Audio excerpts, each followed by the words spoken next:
নমস্কার বন্ধুরা, আমার চ্যানেলে আপনাদের স্বাগত জানাই। আজকে আমি আপনাদের বানিয়ে দেখাবো দই আলুর দম। তার জন্য আমি নতুন আলু নিয়েছিলাম। খুব ছোটও নয়, খুব বড়ও নয়, মাঝারি সাইজের আলু নিয়েছি। নিয়ে আমি খোলাগুলোকে হালকা করে ছাড়িয়ে নিয়েছি। ওই বঁটির পেছনে করে খোসাগুলোকে ছাড়িয়ে নিয়েছি। এবার আমি ধুয়ে রেখেছিলাম। এবার কুকারের মধ্যে দিয়ে দিলাম। দিয়ে জল দেব, নুন দেবো, দিয়ে একটা সিটি দিয়ে নাবিয়ে রেখে দেবো। এবার জল দিয়ে দিলাম, নুন দিলাম,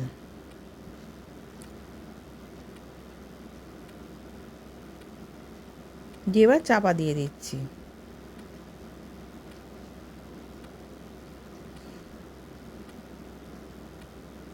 এবার একটা সিটি দিয়ে নাবিয়ে রেখে দিয়েছি। এবার আমি একটা মশলা বাটির মধ্যে তৈরি করছি।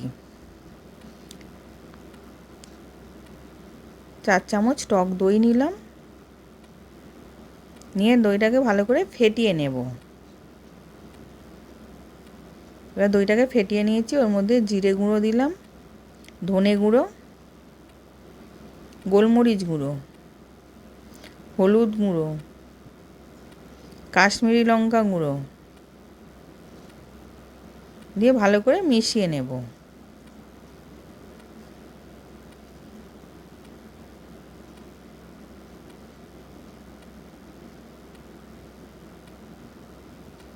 এবার কুকারের ভেপারটা খুলে গেছে। এবার আমি খুলে দেখাচ্ছি কতটা সেদ্ধ হয়েছে।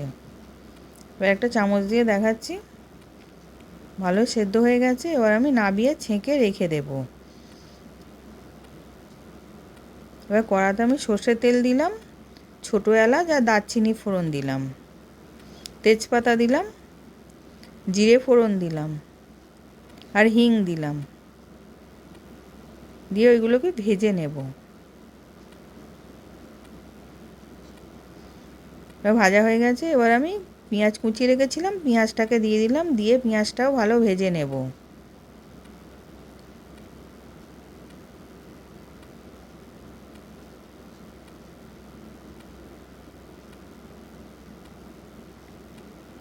এবার নুন দিলাম, পেঁয়াজটা যাতে ভাজাও হয়ে যায় আর নরম হয়ে যায়।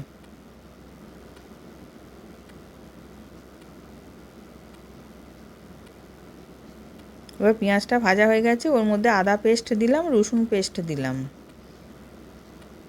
কাঁচা লঙ্কা পেস্ট দিলাম। দিয়ে এগুলো ভালো করে কষিয়ে নেব যাতে কাঁচা গন্ধটা চলে যায়।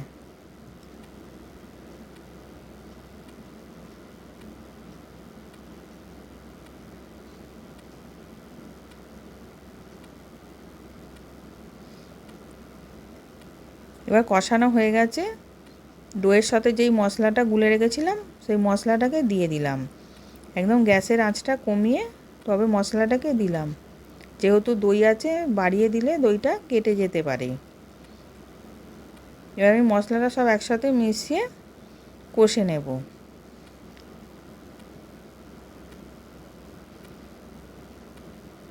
এবার যেহেতু টক দই দিয়েছি 1 চামচ ওজনে চিনি দিলাম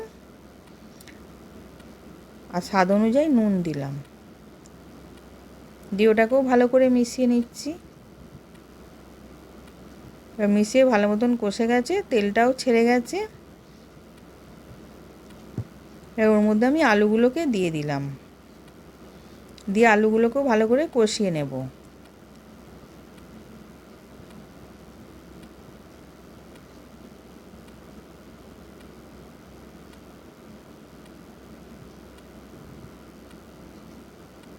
এবার আলুগুলো কষা হয়ে গেছে। এবার আমি ওর মধ্যে জল দিয়ে দিলাম।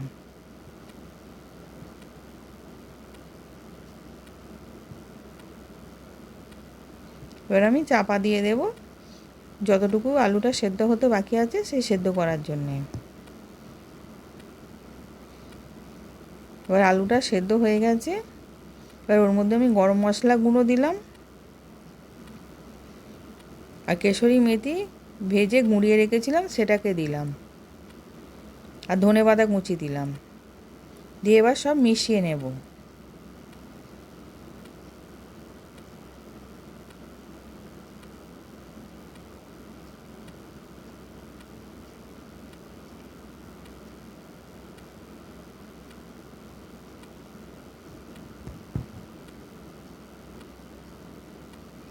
এবার হয়ে গেছে, নামিয়ে নিয়েছি।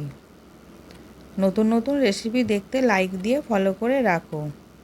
আশা করছি ভিডিওটা ভালো লেগেছে। আমি হাজির হব আর এক নতুন রেসিপির সাথে।